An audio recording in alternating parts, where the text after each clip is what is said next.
ಹೇಗಿದ್ದೀರಾ ಎಲ್ಲರೂ? Marvel explore Kannada YouTube ಚಾನಲ್ಗೆ ನಿಮ್ಮೆಲ್ಲರಿಗೂ ಸ್ವಾಗತ. ಇಂದಿನ ಸಂಚಿಕೆಯಲ್ಲಿ ನಾವು ನಮ್ಮೆಲ್ಲರ ಹೆಮ್ಮೆಯ ಬೆಂಗಳೂರಿನ ಬಗ್ಗೆ ತಿಳ್ಕೊಳ್ಳೋಣ. ಒಂದಾನೊಂದು ಕಾಲದಲ್ಲಿ ಕೆಂಪೇಗೌಡರಿಂದ ಸೃಷ್ಟಿಯಾದಂತಹ ಈ ಬೆಂದಕಾಳೂರು ಇವತ್ತಿಗೆ ಬೆಂಗಳೂರಾಗಿದೆ. ಬೆಂಗಳೂರು ಒಂದು ಅದ್ಭುತವಾದಂತಹ ನಗರ. ಸರ್ವರಾಷ್ಟ್ರ ಪ್ರೇಮಿ ನಗರ, ಮಾಯಾನಗರಿ, ಸಿಲಿಕಾನ್ ಸಿಟಿ, ಉದ್ಯಾನ ನಗರಿ, green city, IT city, BT city, ಹೀಗೆ ಹೇಳ್ತಾ ಹೋದ್ರೆ ಹಲವಾರು ಹೆಸರುಗಳು ಈ ನಮ್ಮ ಬೆಂಗಳೂರಿಗಿದೆ. ಅಚ್ಚ ಕನ್ನಡಿಗರ ಮೆಚ್ಚಿನ ಕರ್ನಾಟಕದ ರಾಜಧಾನಿ ಈ ನಮ್ಮ ಬೆಂಗಳೂರು.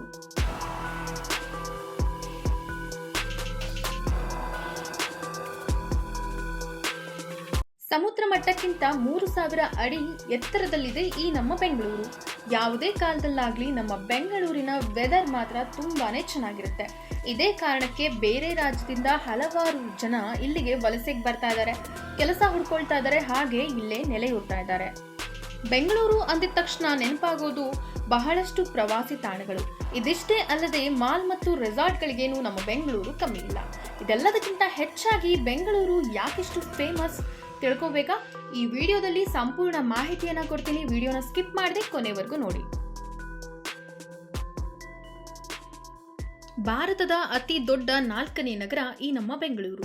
ಹೆಚ್ಚಿನ ಸಂಖ್ಯೆಯಲ್ಲಿ ಕೆರೆಗಳನ್ನ ಹೊಂದಿದೆ. ಈ ಮುಂಚೆ 200ಕ್ಕೂ ಹೆಚ್ಚು ಕೆರೆಗಳು ನಮ್ಮ ಬೆಂಗಳೂರಿನಲ್ಲಿ ಇದ್ದಿದ್ದಂತೂ ಸತ್ಯ. ವಿಪರ್ಯಾಸ ಅಂದ್ರೆ ಎಷ್ಟು ಕೆರೆಗಳು ಬತ್ತು ಹೋಗಿ ಅದರ ಮೇಲೆ ಬೃಹದಾಕಾರವಾದಂತಹ ಕಟ್ಟಡಗಳ ನಿರ್ಮಾಣ ಆಗೋಗಿದೆ. ಕಬ್ಬನ್ ಪಾರ್ಕ್, ಲಾಲ್ಬಾಗ್ ಸೇರಿ ಹಲವಾರು ದೊಡ್ಡ ದೊಡ್ಡ ಉದ್ಯಾನವನ ಸಹ ನಮ್ಮ ಬೆಂಗಳೂರಿನಲ್ಲಿದೆ. ಇದೇ ಕಾರಣಕ್ಕಾಗಿ ಬೆಂಗಳೂರನ್ನ ಉದ್ಯಾನ ನಗರಿ ಅಂತ ಸಹ ಕರಿತೀವಿ. ಪ್ರಪಂಚದಲ್ಲೇ ಅತಿ ಹೆಚ್ಚು ಇಂಜಿನಿಯರ್ಸ್ಗಳು ಇರುವಂತಹ ನಗರ ಈ ನಮ್ಮ ಬೆಂಗಳೂರು. ಭಾರತದಲ್ಲಿ ಅತಿ ಹೆಚ್ಚು ಡಾಕ್ಟರ್ಸ್ಗಳು ಇರೋದು ಸಹ ನಮ್ಮ ಬೆಂಗಳೂರಿನಲ್ಲಿ. ಒಂದು ಸರ್ವೆ ಪ್ರಕಾರ ಸುಮಾರು 220ಕ್ಕೂ ಹೆಚ್ಚು ಸಾಫ್ಟ್ವೇರ್ ಕಂಪನಿಗಳು, 10 ಲಕ್ಷಕ್ಕೂ ಹೆಚ್ಚು ಇಂಜಿನಿಯರ್ಗಳು ನಮ್ಮ ಬೆಂಗಳೂರಿನಲ್ಲೇ ಇರೋದು. ನಮ್ಮ ದೇಶದಲ್ಲಿ ಅತಿ ವೇಗವಾಗಿ ಬೆಳೆತಿರುವಂತಹ ನಗರಗಳಲ್ಲಿ ನಮ್ಮ ಬೆಂಗಳೂರೇ ಮುಂಚೂಣಿಯಲ್ಲಿರೋದು. ಮೆಟ್ರೋ ವ್ಯವಸ್ಥೆ ಇದ್ರೂ ಸಹ ಟ್ರಾಫಿಕ್ ಜಾಮ್ಗೇನು ಇಲ್ಲಿ ಕಮ್ಮಿ ಇಲ್ಲ.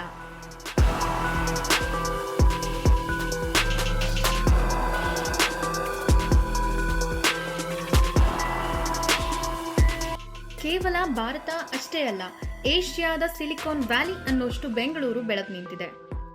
ನಿಮಗೆ ಗೊತ್ತಾ, ಭಾರತ ಇವತ್ತಿಗೆ ಪ್ರಪಂಚದ ಒಂದು ಮೇಜರ್ IT ಎಕ್ಸ್ಪೋರ್ಟರ್ ಆಗಿದೆ. ಆದರೆ ಭಾರತದ ಒಟ್ಟು IT ಎಕ್ಸ್ಪೋರ್ಟ್ನಲ್ಲಿ 40% ಅಷ್ಟು ಎಕ್ಸ್ಪೋರ್ಟ್ ಬರೀ ನಮ್ಮ ಬೆಂಗಳೂರಿಂದಾನೇ ಆಗ್ತಾ ಇರೋದು. ಅಮೆಜಾನ್, ಸಿಸ್ಕೋ, IBM, ಗೂಗಲ್ ಇಂತಹ ಹಲವಾರು ದಿಗ್ಗಜ ಕಂಪನಿಗಳು ತಮ್ಮ ಕಚೇರಿಯನ್ನ ಹೊಂದಿರೋದು ನಮ್ಮ ಬೆಂಗಳೂರಲ್ಲೇ. ಕೆಲವು IT ಕಂಪನಿಗಳು ಸಹ ತಮ್ಮ ಹೂಡಿಕೆಯನ್ನ ಬೆಂಗಳೂರಿನಲ್ಲೇ ಮಾಡಬೇಕು ಅಂತ ಈಗಾಗಲೇ ರೆಡಿಯಾಗಿ ನಿಂತ್ಕೊಂಡಿದ್ದಾರೆ. ಇದೆಲ್ಲದಕ್ಕಿಂತ ಹೆಚ್ಚಾಗಿ ಇನ್ಫೋಸಿಸ್, ವಿಪ್ರೋ ಅಂತಹ ಸಾಫ್ಟ್ವೇರ್ ಕಂಪನಿಗಳು ಸಹ ತಮ್ಮ ಕಾರ್ಪೊರೇಟ್ ಆಫೀಸ್ ಅನ್ನ ಹೊಂದಿರೋದು ನಮ್ಮ ಹೆಮ್ಮೆಯ ಬೆಂಗಳೂರಲ್ಲೇ. ಇನ್ನು IT-BT ಕಾರಣದಿಂದಾಗಿನೇ ಬೆಂಗಳೂರು ಇಷ್ಟೊಂದು ಫೇಮಸ್ ಆಗಿದೆಯಾ ಅಂತ ನೀವೇನಾದ್ರೂ ಕೇಳಿದ್ರೆ ಖಂಡಿತವಾಗ್ಲೂ ಇಲ್ಲ. ಇದಕ್ಕಿಂತ ಹೆಚ್ಚಾಗಿ ಬೆಂಗಳೂರಿನ ಹವಾಮಾನ, ಸಂಸ್ಕೃತಿ, ಆಹಾರ ಶೈಲಿ, ಧಾರ್ಮಿಕ ಕೇಂದ್ರಗಳು, ಶಿಕ್ಷಣ ವ್ಯವಸ್ಥೆ, ಹಲವಾರು ವಿಷಯಗಳಿಂದ ಸಹ ಬೆಂಗಳೂರು ತನ್ನನ್ನು ತಾನು ಗುರುತಿಸಿಕೊಂಡಿದೆ. ಇದೆಲ್ಲ ಕಾರಣಗಳಿಂದ ಬೆಂಗಳೂರಿನ ಸಬ್ ಕಾಂಟಿನೆಂಟಲ್ ಸಿಟಿ ಅಂತ ಕರಿಬಹುದು ಅನ್ನೋದು ಹಲವಾರು ಜನರ ಅಭಿಪ್ರಾಯ.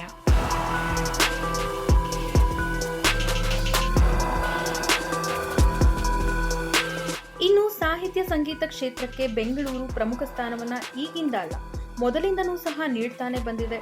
ಹಲವಾರು ಪ್ರತಿಭೆಗಳಿಗೆ ಇಲ್ಲಿ ಅವಕಾಶವನ್ನ ನೀಡ್ತಾ ಇದೆ. ಇದರ ಮುಖಾಂತರವಾಗೂ ಬೆಂಗಳೂರು ತನ್ನನ್ನು ತಾನು ಗುರುತಿಸಿಕೊಂಡಿದೆ. ಸಂಪೂರ್ಣ ಏಷ್ಯಾದಲ್ಲಿ ಮೊದಲ ಬಾರಿಗೆ ವಿದ್ಯುತ್ ಪಡೆದಂತಹ ನಗರಗಳ ಪಟ್ಟಿಯಲ್ಲಿ ನಮ್ಮ ಬೆಂಗಳೂರು ಸಹ ಸೇರ್ಪಡೆಗೊಂಡಿದೆ. ಏಷ್ಯಾದಲ್ಲಿ ಮೊದಲ ಬಾರಿಗೆ ಬಲ್ಬ್ ಉರಿದಿದ್ದು ಎಲ್ಲಿ ಗೊತ್ತಾ? ಹೌದು, ನಿಮಗೆ ಕರೆಕ್ಟ್ ಆಗಿದೆ. ಇದು ಈ ನಮ್ಮ ಬೆಂಗಳೂರಿಗೆ. ಇದು ಕೇವಲ ಬೆಂಗಳೂರು ಅಷ್ಟೇ ಅಲ್ಲ, ನಮ್ಮೆಲ್ಲ ಕನ್ನಡಿಗರಿಗೆ ಇದು ಹೆಮ್ಮೆಯ ವಿಚಾರ. ಇನ್ನು ಮದ್ಯಪ್ರಿಯರ ಕೊಡುಗೆ ಏನು ನಮ್ಮ ಬೆಂಗಳೂರಿಗೆ ಕಡಿಮೆ. ಅಪಾರವಾದಂತಹ ಕೊಡುಗೆನೆ ಕೊಟ್ಟಿದ್ದಾರೆ. ಹೇಗೆ ಅಂತ ಹೇಳಿದ್ರೆ, ಬೆಂಗಳೂರಲ್ಲಿ ಸುಮಾರು 800ಕ್ಕೂ ಹೆಚ್ಚು ಪಬ್ ಮತ್ತು ಬಾರ್ಗಳಿದ್ದು ಇದು ದೇಶದ ಪಬ್ ಕ್ಯಾಪಿಟಲ್ ಅನ್ನೋಂಥ ಹೆಸರು ಸಹ ಪಡ್ಕೊಂಡು ಬಂದಿದೆ. ಪಾರ್ಟಿ ಪ್ರಿಯರಿಗಂತೂ ನಮ್ಮ ಬೆಂಗಳೂರು ಅಚ್ಚುಮೆಚ್ಚಿನ ತಾಣ ಅಂತಾನೆ ಹೇಳ್ಬೋದು. ಇದಿಷ್ಟು ಬೆಂಗಳೂರಿನ ಬಗ್ಗೆ ಸಂಗ್ರಹಿಸಿರುವಂತಹ ಒಂದಷ್ಟು ಮಾಹಿತಿ. ಇನ್ನಷ್ಟು ಮಾಹಿತಿಗಳು ನಿಮಗೆ ತಿಳಿದಿದ್ರೆ ಅದನ್ನ ಕಮೆಂಟ್ ಮುಖಾಂತರವಾಗಿ ತಿಳಿಸ್ಕೊಡಿ. ಈ ವಿಡಿಯೋ ಇಷ್ಟ ಆಗಿದ್ದಲ್ಲಿ ವಿಡಿಯೋನ ಲೈಕ್ ಮಾಡಿ. ಇನ್ನು ನನ್ನ ಚಾನೆಲ್ನ ಸಬ್ಸ್ಕ್ರೈಬ್ ಮಾಡಿಲ್ಲ ಅಂದರೆ ಸಬ್ಸ್ಕ್ರೈಬ್ ಮಾಡಿ, ಪಕ್ಕದಲ್ಲಿ ಕಾಣ್ತಿರುವಂತಹ ಬೆಲ್ ಬಟನ್ ಅನ್ನು ಕ್ಲಿಕ್ ಮಾಡಿ. ವಿಡಿಯೋ ನೋಡಿದ್ದಕ್ಕೆ ಧನ್ಯವಾದಗಳು. ಸಿರಿಗನ್ನಡಂ ಗೇಳ್ಗೆ, ಸಿರಿಗನ್ನಡಂ ಬಾಳ್ಗೆ.